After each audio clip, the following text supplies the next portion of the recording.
आज मेरी शादी थी। मेरी पत्नी जब दुल्हन बनकर बाहर हॉल में आई तो मैं उसे देखता ही रह गया। ऐसा लग रहा था कि जैसे वे कोई डाकू हो। उसने अपने पूरे शरीर को कपड़े से छुपा रखा था। अपने ऊपर न जाने कितने दुपट्टे डालकर वह मेरे सामने बैठ गई थी। मुझे बहुत ज़्यादा चिढ़ हो रही थी और बुरा भी महसूस हो रहा था, क्योंकि सारे ही मेहमान हमें अजीब सी नज़रों से घूर रहे थे। वो दुल्हन तो कहीं से भी नहीं लग रही थी। ऐसा लग रहा था कि जैसे शादी में कोई चोर डाकू घुस आया हो और जिसने अपने आप को लोगों की नज़रों से छुपा लिया हो। हर कोई मेरी पत्नी से कह रहा था कि अपना चेहरा तो दिखाओ, लेकिन उसकी माँ सामने खड़ी थी, उसकी ढाल बनकर, और सबसे कह रही थी कि मेरी बेटी बहुत ही शर्म वाली है, लोगों के सामने बहुत कम आती है। शर्म की वजह से उसने अपने आप को छुपा रखा है। अपना चेहरा किसी को नहीं दिखाएगी सिवाय अपने पति के। अपनी सास के मुंह से ये बातें सुनकर मुझे और भी गुस्सा आ रहा था।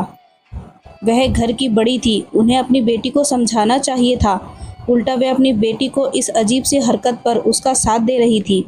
मुझे अपनी सास की सोच पर हैरत होने लगी थी। आखिर शादी का दिन था, हर कोई दुल्हन को देखना चाहता था। चलो ठीक है, उनकी लाडली सबके सामने नहीं आती थी, लेकिन कम से कम औरतों और लड़कियों को तो अपना चेहरा दिखा सकती थी। लेकिन उसने तो औरतों और लड़कियों से भी पर्दा कर रखा था। वैसे तो मैंने शादी से पहले ही सुन रखा था कि मेरी पत्नी बहुत शरीफ है, हर एरे गेरे के सामने नहीं आती। यह सुनकर मैं खुश भी हो गया था और मुझे इस बात से कोई समस्या भी नहीं थी। लेकिन इस तरह शादी में खुद को ढक कर रखना अलग मामला था और मुझे इस बात का ज़रा भी अंदाज़ा नहीं था, क्योंकि अच्छी खासी शरीफ लड़कियां भी शादी के दिन ऐसे खुद को ढककर नहीं रखती। हंसती बोलती हैं, फ़ोटोशूट करवाती हैं। मैं भी धीरे धीरे अपनी पत्नी को समझा रहा था कि चेहरे से बड़ा सा घूंघट हटा दो, लेकिन वे घूंघट के नीचे से ही ना मैं सिर हिलाती जा रही थी। अपनी पत्नी की इस हरकत से मेरा मूड ख़राब होता जा रहा था। ज़िंदगी की नई शुरुआत में ही मेरे साथ इतना अजीबोगरीब हादसा हुआ था। मुझे अपनी पत्नी से ये उम्मीद बिल्कुल भी नहीं थी। मेरी शादी का सारा मज़ा किरकिरा हो गया था। सारे रिश्तेदार अजीब अजीब सी बातें कर रहे थे। हम लोग भी बहुत ज़्यादा मॉडर्न नहीं थे, आम घरेलू लोग थे। लेकिन शादी तो इस तरह से नहीं होती ना। सारे मेहमान दुल्हन को देखने के इच्छुक थे, लेकिन दुल्हन के चेहरा नहीं दिखाने पर सब इस तरह तरह की बातें बनाते हुए मुंह लटकाए चले जा रहे थे। लोगों के ताने सुन सुनकर मेरा मूड और भी ज़्यादा ख़राब हो चुका था। हम दुल्हन को विदा करा के घर ले आए, लेकिन मेरा मूड इतना ज़्यादा ख़राब था कि अपनी पत्नी को देखने की मुझे कोई इच्छा नहीं रह गई थी। ऐसा लग रहा था कि शादी नहीं मेरा मजाक बन चुका था। मैं चाहता था कि दुनिया देखे मेरी दुल्हन कितनी प्यारी है। हालांकि मैंने अब तक अपनी पत्नी को नहीं देखा था, मगर मैंने अपने घर वालों के मुंह से सुन रखा था कि मेरी पत्नी बहुत ही प्यारी है। दूर दूर से आए हमारे रिश्तेदार, मेरी बुआ, चाची वगैरह दुल्हन को देखने के लिए बेताब थे, लेकिन उसने अपना मुंह छुपा रखा था और अपनी पत्नी की इस हरकत का मुझे बहुत अफसोस था। घर आकर छोटी मोटी रस्मों के बाद सब मेहमान मुंह लटकाए चले गए थे। मेरे घर में मेरी एक अकेली माँ थी, उनके अलावा कोई नहीं था। मेरी पत्नी की गलत हरकत मेरी माँ को भी बुरी लग रही थी। फिर उन्होंने मेरी दुल्हन को मेरे कमरे में बिठा दिया और मुझसे कहा, दुल्हन के पास जाओ और उसे समझाओ कि तुम्हारी वजह से आज हमारी कितनी बेइज्जती हुई है। मैंने कहा, मुझे नहीं जाना उसके पास, कितनी बेइज्जती होनी थी हो गई। मेरा दिल अब उस लड़की के पास जाने को बिल्कुल भी राज़ी नहीं था। उस लड़की से मेरा दिल अब खट्टा हो गया था। मैंने बहुत ही गुस्से से ये बात कही थी। मेरी माँ ने मुझे समझा बुझाकर उस कमरे में भेज दिया। मैं बहुत ख़राब मूड के साथ कमरे में दाखिल हुआ। मुझे दुल्हन को देखने की कोई इच्छा नहीं थी, लेकिन जैसे ही मैंने दरवाज़ा खोला और सामने मेरी निगाह पड़ी तो मेरी आंखें फटी की फटी रह गई। मैं अपनी आंखें झपकाना भूल गया था। मैंने अपनी ज़िंदगी में इतनी ज़्यादा हसीन लड़की नहीं देखी थी। वो बेड पर बैठी मेरा ही इंतज़ार कर रही थी, लेकिन इस समय उसने घूंघट नहीं लगा रखा था। लाल रंग का दुपट्टा उसके चेहरे के इर्द गिर्द पड़ा हुआ था, जिससे उसकी सफ़ेद दूधिया रंगत और भी ज़्यादा चमक रही थी। मुझे ऐसा लग रहा था कि जैसे आसमान से कोई परी उतर आई हो। कुछ देर पहले का मेरा सारा गुस्सा उतर चुका था। मैं उसके पास जाकर बैठ गया और बिना पलके झपकाए उसे देखने लगा। उसने शादी वाला लहंगा ही पहन रखा था, लेकिन चेहरा पानी से धुला हुआ था। मेकअप का नामो निशान भी नहीं था, लेकिन बिना मेकअप के भी वो इतनी प्यारी लग रही थी कि मेरी तो नज़र उसके चेहरे से हट ही नहीं रही थी। मैं सोचने लगा, जब वे इतनी सुंदर है तो उसने अपने चेहरा लोगों से क्यों नहीं दिखाया। बिना मेकअप के ही वे किसी को भी पागल कर सकती थी, फिर मेकअप के साथ तो और भी ज़्यादा खूबसूरत लग रही होगी। मुझे इस तरह एकटक देखते रहने से वो एकदम घबरा गई और पीछे हटकर उसने अपना दुपट्टा फिर से चेहरे पर डाल लिया था और फिर घबरा कर बोली, आप बिना दस्तक किए कमरे में कैसे आ गए? आप कौन हैं? उसकी इतनी ज़्यादा मासूम सवाल पर मेरी हंसी छूट गई थी। मैंने उससे कहा कि इस वक्त तुम्हारे कमरे में सिवाय तुम्हारे पति के और कौन आ सकता है? उसने कहा, मैंने आपको पहले कभी नहीं देखा था, बस इसलिए पूछ लिया। मैंने जल्दी से उसके मेहंदी लगे सफ़ेद दूधिया हाथ अपने हाथों में थाम लिए और उसे अपने पास खींच लिया। उसने नज़रें झुका ली और मुझसे कहने लगी, मैं बिना भगवान को याद किए कोई भी नया काम शुरू नहीं करती हूँ। अभी आपके आने से पहले मैंने ज्वेलरी उतारकर और मेकअप उतारकर भगवान के चरणों में सर रखकर भगवान से प्रार्थना की थी कि मेरी शादीशुदा ज़िंदगी की शुरुआत अच्छी हो। आपको बुरा तो नहीं लगा कि मैंने ज्वेलरी और मेकअप उतार दिया? उसके सवाल पर मेरे चेहरे पर मुस्कुराहट आ गई थी। मैंने कहा, इसमें बुरा लगने वाली क्या बात है, बल्कि मैं तो खुश हूँ कि मुझे इतनी अच्छी और भगवान पर भरोसा करने वाली पत्नी मिली है। मेरी बात सुनकर कहने लगी, अगर आपको बुरा लगा हो तो मैं आपके लिए फिर से तैयार हो सकती हूँ, क्योंकि मुझे इस बात का अफसोस है कि आपने मुझे दुल्हन के रूप में नहीं देखा, जिसे देखने की हर पति को इच्छा होती है। आप 2 मिनट रुकें, मैं अभी फिर से दुल्हन वाले मेकअप में तैयार हो जाती हूँ। मैं उसे रोकना चाहता था, लेकिन फिर चुप हो गया। मैंने सोचा, जब उसकी इच्छा है तो वह दुल्हन के रूप में तैयार हो जाए, मुझे कोई हर्ज नहीं। कुछ ही देर बाद वह ड्रेसिंग रूम में चली गई और जब बाहर निकली तो फुल दुल्हन के मेकअप में और फुल ज्वेलरी के साथ थी। अब तो उसके हुस्न को और भी 4 चांद लग रहे थे। मैं बिना कुछ बोले उसकी तरफ देखता रह गया था। मैंने उसका हाथ पकड़कर उसे अपने पास बिठा लिया। उसके चेहरे पर आई बालों की एक लट पीछे करते हुए मैंने कहा, तुम इतनी सुंदर हो, इतनी प्यारी हो, फिर तुमने बाहर शादी हॉल में मेरे साथ फ़ोटो क्यों नहीं खिंचवाई? ये बात मैं पहले बहुत गुस्से में अपनी पत्नी से पूछने वाला था, लेकिन अब बहुत ही प्यार से उसे ये बात पूछ रहा था। मेरी बात सुनकर वह बहुत ही मासूमियत से बोली कि मैं कैमरे के सामने नहीं आना चाहती थी। मैं चाहती थी कि मेरा चेहरा सबसे पहले मेरा पति देखे।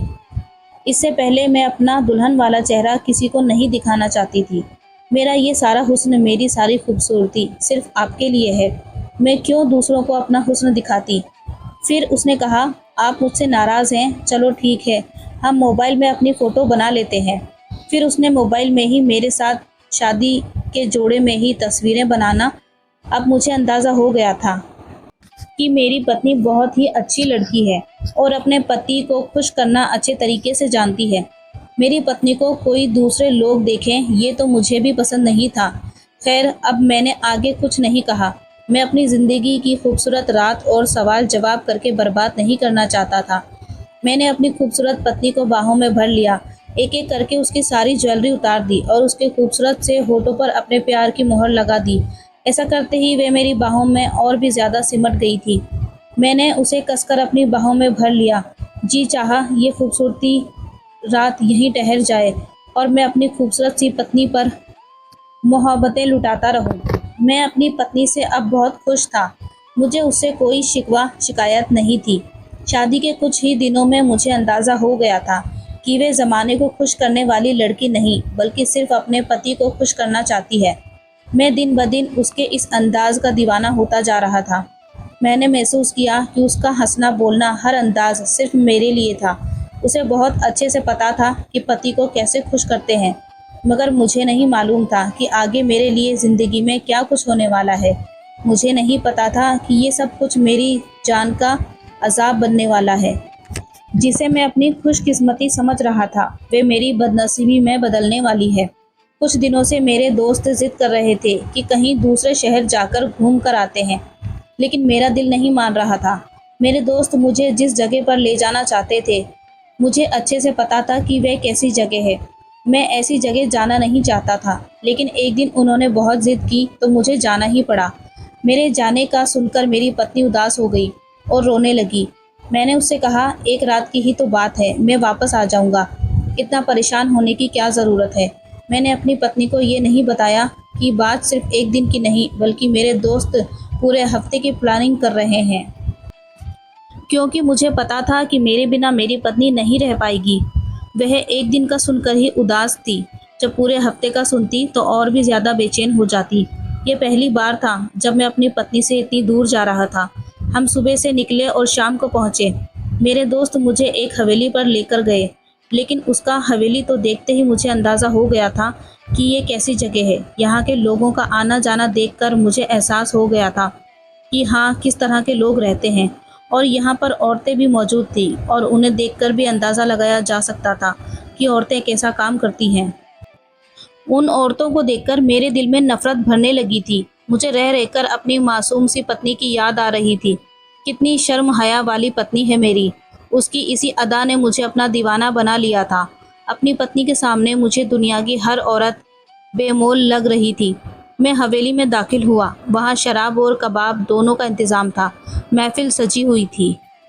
मैं भी जाकर उस महफिल में बैठ गया। अचानक एक नाचने वाली नाचती हुई मेरे सामने आई, लेकिन उसे देखकर मुझे लगा कि मैं सांस नहीं ले पाऊंगा। ऐसा लगा कि जैसे मेरे शरीर से किसी ने जान खींच ली हो।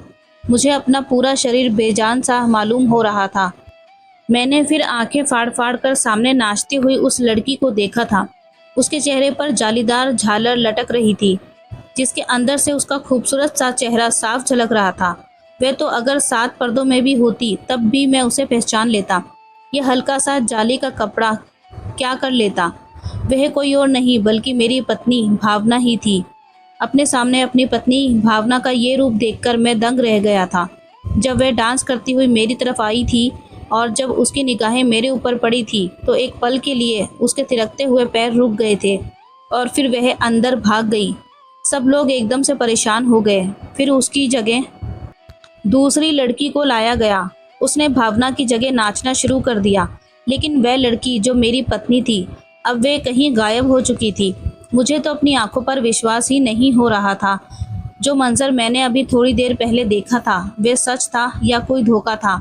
लेकिन मेरा दिल कह रहा था कि मैं सारी दुनिया को आग लगा दूं, लेकिन इस समय मैं बेबसी में इतने सारे लोगों की भीड़ में बात नहीं कर सकता था कि जो अभी अभी नाच रही थी वह मेरी पत्नी थी। मैंने अपने पास बैठे 2 आदमी से उस पहली वाली लड़की के बारे में पूछा, तो फिर उस आदमी ने अपनी आंखों को नशीला करते हुए कहा, अरे वह लड़की तो बहुत ही अनमोल है, बहुत ज़्यादा कीमती है। उसकी आप तो बस उसका नाच देखें और दूर से ही मज़ा लें। उसे पाने के बारे में तो कोई सोच भी नहीं सकता। अगर तुम्हारा दिल उस पर आ गया है और तुम उसे हासिल करना चाहते हो, तो तुम्हें बहुत बड़ी रकम उसके बदले देनी पड़ेगी। उस आदमी की बातें सुनकर मुझे और भी ज़्यादा गुस्सा आया। मैंने आप देखा ना ताव, उसे मारना शुरू कर दिया। मेरे दोस्तों ने आकर मुझे रोका और कहा, ऐसा क्यों कर रहे हो? अब मैं अपने दोस्तों को क्या बताता कि मेरे साथ क्या हुआ है। मैं उन्हें नहीं बता सकता था कि अभी अभी मैंने अपनी पत्नी को इस हालत में देखा है, और वो भी ऐसी गंदी जगह पर। मेरे दोस्तों ने जब मुझे इस हालत में देखा तो मुझे घर वापस ले आए, लेकिन मेरा तो जैसे सब कुछ बर्बाद हो चुका था। मुझे पता था कि अभी भावना घर पर मौजूद नहीं होगी, क्योंकि वह तो उस हवेली में थी। सारा रास्ता मैं यही सोचता रहा कि मेरी पत्नी कितनी बड़ी धोखेबाज निकली। जब मेरी उससे शादी हुई थी, किस तरह से वह अदाएं दिखा दिखा कर मुझे खुश कर रही थी। मैं समझ ही नहीं पाया था कि वे अदाएं किसी शरीफ औरत की नहीं थी। शादी हॉल में अपने आप को छुपा कर रखना, शादी की पहली ही रात भगवान के सामने माथा टेक कर खुद को बहुत ही शरीफ जाहिर करना, ये सब उसकी मक्कारी थी। वह खुद के गलत काम शरीफ बनकर छुपाना चाह रही थी। मैं बहुत ही गुस्से में घर के अंदर दाखिल हुआ। मैं अभी अपनी माँ को आवाज़ लगाने ही वाला था कि अचानक मेरी नज़र टीवी हॉल में बैठी मेरी पत्नी भावना पर पड़ी। वह सोफे पर बैठी टीवी पर कोई सीरियल देख रही थी। अपनी पत्नी को घर में देखकर मैं हैरान रह गया, क्योंकि अभी तो मैं उसे हवेली में देखकर आ रहा था। मुझसे पहले वह अचानक इतनी जल्दी घर कैसे पहुंच गई? मेरा दिमाग इस समय कुछ भी काम नहीं कर रहा था। मैं बहुत ही तेज़ी से आगे बढ़ा, उसे बालों से पकड़कर उठाया और उसके गालों पर एक ज़ोरदार तमाचा रख दिया। अचानक से इस नफ़रत पर भावना एकदम घबरा गई। मेरा तमाचा इतनी ज़ोरदार था कि वह लड़खड़ाती हुई सोफ़े पर जा गिरी। इससे पहले कि वो संभलती, मैंने उसे दोबारा खींचकर उठाया था और एक और थप्पड़ उसके गाल पर रख दिया था। उसका खूबसूरत चेहरा लाल हो चुका था। वह अपने गालों पर हाथ रखे आंखें फाड़े मुझे देख रही थी। इससे पहले मैं उसके ऊपर अपना गुस्सा और निकालता, मेरी माँ बीच में आ गई। कहने लगी, विशाल पागल हो गए हो क्या? इतना क्यों मार रहे हो? आखिर भावना ने क्या किया है? भावना भी सिसकते हुए मुझसे अपना कसूर पूछ रही थी। अब मैं अपनी माँ के सामने खड़ा था। मैंने गुस्से से अपनी माँ से कहा कि आपने मेरी शादी एक कैरेक्टर लेस लड़की से करवाई। आपने मेरे साथ ऐसा क्यों किया? मैंने अपनी ज़िंदगी का इतना बड़ा फ़ैसला आपके हवाले कर दिया था कि आप मेरे लिए जो करेंगी अच्छा ही करेंगी, लेकिन आपने तो मुझे गड्ढे में ही धकेल दिया कि बदकिरदार लड़की लाकर मेरे सर पर बिठा दी। आपने मेरी शादी इस लड़की से क्यों करवाई? मेरी बात सुनकर मेरी माँ को भी गुस्सा आया। मेरी माँ ने कहा, क्यों एक वहशी जानवर की तरह इस बेचारी पर टूट पड़े हो? इसका कोई कसूर नहीं है, ये तो बहुत ही शरीफ लड़की है और कल तक तो तुम भी बहुत खुश थे, आज अचानक क्या हो गया? मैंने अपनी माँ को सारी सच्चाई बताई। सारी बात सुनकर मेरी माँ भी मुझे हैरत से देखने लगी। कहने लगी, लेकिन जब से तुम गए हो तब से मेरी बहू सारा दिन मेरे पास ही रही है और मैं इसकी गवाह हूँ। एक पल के लिए भी वे मुझसे दूर नहीं हुई। मुझे अपनी माँ की बात पर विश्वास नहीं आ रहा था, क्योंकि मैं अपनी आंखों से भावना को उस भरी महफिल में नाचते हुए देख चुका था। लेकिन अपनी माँ की बात सुनकर मैं सोच में पड़ गया कि भला मेरी माँ मुझसे झूठ क्यों बोलेगी। मैं खामोशी से अपने कमरे में चला गया। दर्द के मारे मेरा सर फटा जा रहा था। मुझे कुछ समझ नहीं आ रहा था। भावना के रोने की आवाज़ मेरे कमरे तक आ रही थी। उसके रोने की आवाज़ से मेरे दिल को कुछ कुछ होने लगा था। जी चाहा कि जाकर उसे अपनी बाहों में भर लूं और उसे अपने किए की माफ़ी मांगूं। लेकिन फिर वही महफिल में डांस करती हुई लड़की मेरी आंखों के सामने आ गई और गुस्से से मेरा दिमाग फटने लगा। मैं अपनी माँ की बातों को भी झुठला नहीं सकता था। मेरी माँ ने आज तक कभी मुझसे झूठ नहीं बोला था। फिर वे मेरी पत्नी के बारे में मुझसे झूठ क्यों बोलती? अब मैंने भावना से बातचीत करना बंद कर दिया था। भावना अपनी आंखों में आंसू भरे मेरी तरफ देखती रहती, लेकिन मैं उसे नज़रें चुराता। फिर मैंने सोचा था, हो सकता है मेरी आंखों का धोखा हो। मुझे एक बार फिर जाकर उसी लड़की से मिलना चाहिए। और फिर मैं उसी जगह अपने एक दोस्त के साथ फिर से चला गया। मैंने अपने उस दोस्त को सारी सच्चाई बता दी। वह मेरा सबसे करीबी दोस्त था। मेरी बात सुनकर वह भी हैरान हुआ। हम उसी हवेली में पहुंचे और बहुत ही राजदारी के साथ हमने उस आदमी का पता करवाया जो उस लड़की का दलाल था। वह आदमी कोठे से उस लड़की को हवेली में लेकर आया था। मालूम हुआ कि वह लोग गांव के रहने वाले हैं और मेरा दोस्त फ़ौरन उस दलाल के पास गया। मेरे दोस्त ने उस आदमी से कहा कि वह लड़की कहाँ है जिसे कल तुम हवेली लेकर आए थे। हम उस लड़की की मुंह मांगी कीमत देंगे। ऐसा कहते हुए मेरा दोस्त मुझसे नज़र नहीं मिला पा रहा था। मेरे दिल पर भी छुरियां चल रही थी कि मुझे अपनी ही पत्नी के लिए सौदा करना पड़ेगा, लेकिन हमारे पास कोई दूसरा रास्ता नहीं था। उस लड़की को सामने लाने के लिए उस दलाल ने कहा कि वे लड़की तो मैं कोठे से लेकर आया था और वहाँ पर रहती है। मैं भी ज़्यादातर उसी कोठे पर रहता हूँ, लेकिन मेरा घर यहाँ है, इसलिए अपनी बीवी बच्चों के पास चला आया था। अगर आप मुझे 5,000 दें तो मैं आपको उस लड़की के पास पहुँचा सकता हूँ। बाकी डील आप कोठे की मालकिन से कर लेना। मेरे दोस्त ने उसे 5,000 दिए तो वो कहने लगा, चलो मैं आपको उस जगह लेकर चलता हूँ। वह आदमी हमें कोठे पर ले आया। हम कोठे पर पहुँचे। जैसे ही उस लड़की को मेरे सामने लाया गया, फिर से मेरे दिमाग में बिजली सी चमकने लगी। मुझे समझ नहीं आ रहा था मैं अब आगे क्या कहूँ, क्योंकि वह बिल्कुल मेरी पत्नी जैसी ही थी। वहाँ पर कैसे पहुँच सकती थी? मैंने तो उसके मुंह पर 2 जोरदार थप्पड़ भी मारे थे, जिससे कि मेरी उंगली में जो अंगूठी थी उसके गाल पर जाकर लगी थी और उसके गाल पर घाव भी हो गया था। लेकिन उस लड़की का चेहरा तो बिल्कुल साफ है, किसी भी घाव का निशान नहीं था। मैं बहुत ही हैरानगी से उस लड़की को देख रहा था। लड़की भी बहुत परेशान थी, मेरे सामने खड़ी थी। उसका बस नहीं चल रहा था कि वे मेरे सामने से भाग जाए, लेकिन तभी वह लड़की मेरे पैरों में बैठ गई, कहने लगी, भगवान के लिए मेरी बहन को तलाक मत देना, उसे घर से मत निकालना, उसका कोई कसूर नहीं है। वो वाकई में बहुत ही शरीफ लड़की है, मैं ही बुरी हूँ, मेरी बहन बहुत अच्छी है। उसकी बात सुनकर मेरे सर पर आसमान पड़ा। यानी ये मेरी पत्नी की बहन थी। अचानक मेरे मुंह से निकला, कौन सी बहन और किसकी बहन?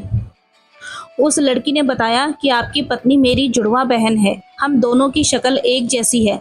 शक्ल, सूरत, रंग और शरीर की बनावट सब एक जैसी है। हम दोनों की बनावट में रत्ती बराबर भी फर्क नहीं है। अक्सर जुड़वा बच्चों में काफ़ी डिफरेंस होता है, लेकिन हम दोनों बहनों में कोई डिफरेंस नहीं था।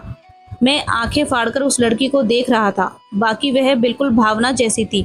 फिर वह लड़की बोली, आप आराम से बैठ जाएं, मैं आपको सारी सच्चाई बताती हूँ। मैं एक तरफ बैठ गया। मैं सारी सच्चाई जानना चाहता था। मेरे पास कोई दूसरा चारा नहीं था, इसलिए मैं चुपचाप उसकी बातें सुनने के लिए बैठ गया। उसने अपनी कहानी सुनाना शुरू किया और उसकी कहानी सुनकर मेरा पूरा शरीर कांप गया। उसने बताया कि हम एक बहुत ही इज्जतदार घराने से संबंध रखते हैं। मेरे पापा एक स्कूल टीचर थे, लेकिन मैं 12 साल की थी कि मुझे किसी ने घर से उठा लिया। मैं अपने माँ बाप से बिछड़ गई थी। मेरे पापा ने मुझे बहुत ढूंढा, लेकिन मैं उन्हें नहीं मिली। जो इंसान मुझे लेकर आया था, उसने मुझे कोठे पर बेच दिया। यहाँ पर मेरे साथ वही सलूक हुआ जो और लड़कियों के साथ होता है। उस समय मैं 12 साल की मासूम बच्ची थी, लेकिन इतनी कम उम्र में ही मेरे ऊपर जुल्म के पहाड़ तोड़ दिए गए थे। मेरे बड़े होने का भी किसी ने इंतज़ार नहीं किया था।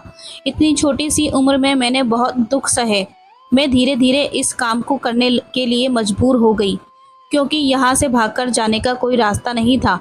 मैं उन लोगों के कहे अनुसार काम नहीं करती, उन्हें पैसे कमाकर नहीं देती, तो वह मेरे ऊपर और भी ज़्यादा जुल्म करते, मुझे भूखा प्यासा रखते। मजबूर होकर मैं इन लोगों के रंग में रंग गई और यहाँ पर वो काम करने लगी जो मेरा ज़मीर बिल्कुल गवारा नहीं कर सकता था। लेकिन फिर भी इस काम को करने के लिए मैं मजबूर थी। धीरे धीरे 6 साल गुजर गए। एक दिन बाजार में मुझे एक औरत मिली। मुझे देखते ही वह औरत मुझे पहचान गई। उसने मुझे जल्दी से सीने से लगा लिया और रोते हुए पूछने लगी, सुनैना, तुम कहाँ चली गई थी? मैंने तुम्हें कितना ढूंढा, लेकिन तुम मुझे कहीं नहीं मिली। मैं उस औरत को पहचान नहीं पाई थी, लेकिन दिमाग पर जोर देने से याद आया कि वह औरत तो मेरी माँ थी, मेरी अपनी सगी माँ। मैं भी अपनी माँ के गले लग गई और ज़ोर ज़ोर से रोने लगी। हम दोनों माँ बेटी रो धोकर अलग हुए। मेरी माँ ने मुझे इसलिए पहचान लिया था क्योंकि मेरी बहन बिल्कुल मेरे जैसी थी। मेरी माँ ने मेरी बहन को मुझे दिखाया, जो उस समय माँ के साथ शॉपिंग करने आई हुई थी। मैं अपनी बहन के गले लग गई। हम तीनों माँ बेटी काफ़ी देर तक रोते रहे। तब मेरी माँ ने बताया कि तुम्हारी बहन भावना की शादी हो रही है। हम उसी की शादी की शॉपिंग करने के लिए मार्केट आए हुए हैं। मेरी माँ ने मेरा हाथ पकड़ा, कहने लगी, चलो बेटी घर चलो। मैंने अपनी माँ से अपना हाथ छुड़वा लिया। मैंने कहा, माँ, मैं गंदगी के ऐसे दलदल में फंस चुकी हूँ जहाँ से निकलना मुमकिन नहीं है। अगर मेरा गंदा साया आप लोगों पर पड़ गया तो आप पर भी दाग लग जाएगा। इसलिए मुझे मेरे हाल पर छोड़ दो। आप जाएं और भावना की शादी करें। मैं भगवान से दुआ करूंगी कि भावना जहाँ भी रहे खुश रहे। मेरी बातें सुनकर मेरी माँ की रूह कांप गई। कहने लगी, सुनैना, हमने तेरी याद में कितने आंसू बहाए हैं। अब तो हमारी आंखों के आंसू भी सूख गए हैं। जब तू गायब हुई थी तभी मेरे दिल में खटका आया था कि ज़रूर तुझे गंदगी में डाल दिया गया होगा।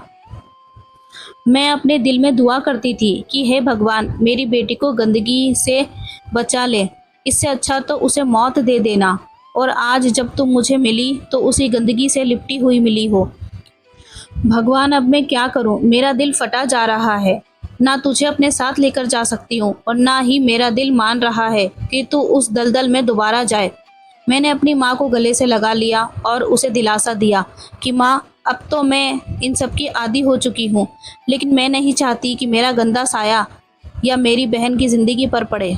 आप उसे लेकर घर जाएं, मेरी चिंता ना करें। मेरी माँ और मेरी बहन रोती हुई मुझे छोड़कर चली गई थी।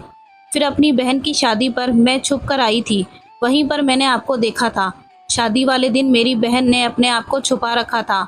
जब से उन्होंने मुझे इस हाल में देखा था, मेरी माँ और मेरी बहन के दिल में डर बैठ गया था कि कहीं कोई भावना को सुनैना ना समझ ले, क्योंकि हम दोनों की शक्ल सेम थी। जब तक वो लोग मुझसे नहीं मिलते थे, उन्होंने लोगों के दिल में ऐसा कोई डर नहीं था, लेकिन अब तो उनके दिल में डर बैठ गया था, क्योंकि मेरे पास तो न जाने कितने लोग आते जाते हैं। कहीं ऐसा ना हो कि शादी में आया हुआ कोई भावना को सुनैना ना समझ ले, इसलिए भावना ने खुद को छुपा कर रखा था। मेरी माँ अब मेरी याद में दिन रात तड़पती है, लेकिन फिर भी मेरी माँ ने मुझसे कह रखा है कि सुनैना भूल कर भी कभी हमारे घर में कदम मत रखना, क्योंकि तुम्हारी इज्जत दागदार है। अगर ये बात खुल गई तो तुम्हारी बहन का घर बर्बाद हो जाएगा, और जो भी हुआ इसमें ना तुम्हारा दोष है, ना मेरा, और ना ही तुम्हारी बहन का। लेकिन जो कुछ भी हो गया है उसे वापस तो नहीं लाया जा सकता, मगर बस तुम हमारे घर कभी मत आना। ये बात दबी रह गई, वही ज्यादा अच्छी है। अगर ये बात खुल गई तो ये जमाना हमें जीते जी मार डालेगा। लड़की अपनी कहानी सुनाकर फूट फूट कर रोने लगी। पता नहीं उसकी इतनी दर्द भरी कहानी सुनकर भी मेरे दिल से अभी भी शक क्यों नहीं निकल पा रहा था। मैंने फौरन अपनी जेब से मोबाइल निकाला और अपनी माँ को वीडियो कॉल की। मैंने जब भावना के बारे में पूछा तो मेरी माँ ने कैमरा भावना पर कर डाला। वह किचन में खड़ी चाय बना रही थी। अब सारी सच्चाई मेरे सामने थी। शक के लिए कोई जगह बाकी नहीं थी। मैं बहुत शर्मिंदा हूँ। मैंने सुनैना से कहा कि सुनैना, मैं तुम्हें इस दलदल से निकाल लूँगा। तुम मेरे साथ चलो। तुम्हारी जितनी कीमत दी जाएगी उतनी कीमत देकर मैं तुम्हें यहाँ से आज़ाद करा लूँगा। लेकिन सुनैना ने मुझे मना कर दिया। कहने लगी, जीजू आप भावना के साथ खुश रहें, मुझे मेरे हाल पर छोड़ दें। अब मुझे ज़िंदगी में कोई चाहत बाकी नहीं रही, और अब मेरे पास ज़्यादा समय भी नहीं है, क्योंकि मुझे ब्लड कैंसर हो चुका है।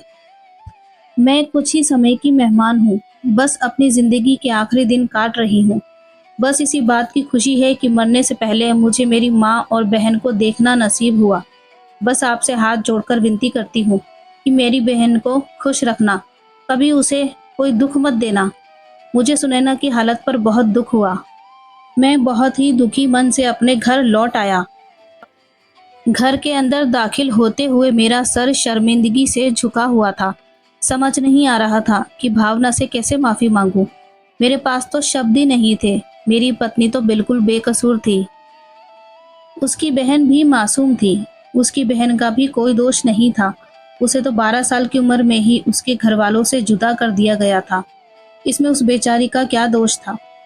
वो तो एक ऐसे दलदल में गिर चुकी थी जहां से निकलना नामुमकिन होता है। मैंने घर आकर भावना से माफ़ी मांगी। मेरे माफ़ी मांगने पर मेरी माँ ने गुस्से से कहा कि भावना, इसे माफ़ बिल्कुल भी मत करना। इसलिए कुछ शक की बुनियाद पर तुम्हारे साथ इतना बुरा व्यवहार किया। अरे पति पत्नी का रिश्ता तो विश्वास पर टिका होता है। वही विश्वास पति पत्नी के बीच टूटने लगता है तो फिर उस रिश्ते का क्या मतलब रह जाता है। माफ़ तो मैं भी तुम्हें कभी नहीं करूँगी। तुमने मेरी परवरिश को ही दागदार कर दिया। इस बेचारी पर इतना जुल्म करने से पहले कम से कम एक बार सच्चाई तो जान लेते, इसकी बात तो सुन लेते। मैंने तुमसे कितनी बार कहा कि पूरा दिन मैं इसके साथ रही थी। मेरे इतना कहने पर भी तुमने इस पर शक किया और उस पर हाथ उठाया। मेरी आंखों में आंसू आ गए और मैं भावना के पैरों में गिर गया। मैंने कहा, भावना मुझे माफ़ कर दो, नहीं तो मैं शर्मिंदगी की वजह से अंदर ही अंदर घुटता रहूंगा और खुद की नज़रों में गिर जाऊंगा। भावना की आंखों में आंसू गिरने लगे थे। मैंने भावना से कहा, भावना, जो कुछ हुआ उसमें मेरा भी कोई दोष नहीं था। मैं अभी भी तुम्हारी बहन से मिलकर आ रहा हूँ। तुम दोनों की शक्ल एक जैसी है, इसलिए मैं धोखा खा गया था। मेरे बार बार माफ़ी मांगने पर मेरी पत्नी ने और मेरी माँ ने मुझे माफ़ कर दिया। अब मेरा अगला काम सुनैना को उस दलदल से निकालना था। मैंने मुंह मांगी रकम कोठे की मालकिन को देकर सुनैना को वहां से निकाल लिया। सुनैना की हालत को देखते हुए मैंने सुनैना को इलाज के लिए बाहर भेज दिया। सुनैना की माँ भी सुनैना के साथ बहुत ही अच्छे हॉस्पिटल में सुनैना का इलाज चल रहा है। डॉक्टर ने उम्मीद दिलाई है कि अगर सुनैना हिम्मत ना हारे तो हम इस बीमारी को जीत सकते हैं। और फिर सुनैना के अंदर जीने की चाहत जागने लगी थी। सुनैना अब धीरे धीरे जिंदगी की तरफ लौटने लगी थी। भगवान ने चाहा तो सुनैना जल्दी ही ठीक हो जाएगी। मैंने सोच लिया था कि जैसे ही सुनैना ठीक होकर आएगी, सुनैना और सुनैना की माँ को मैं दूसरे शहर जाकर सेट कर दूंगा, जिससे कि उन्हें लोगों का सामना ना करना पड़े और किसी की बातें ना सुननी पड़े। अब मैं और भावना भी अपनी ज़िंदगी में बहुत खुश हैं। आई होप ये कहानी आपको पसंद आई होगी। वीडियो पसंद आई हो तो लाइक करें, चैनल को सब्सक्राइब करना ना भूलें और बेल आइकन पे ज़रूर सेट कर लें। Thanks for watching.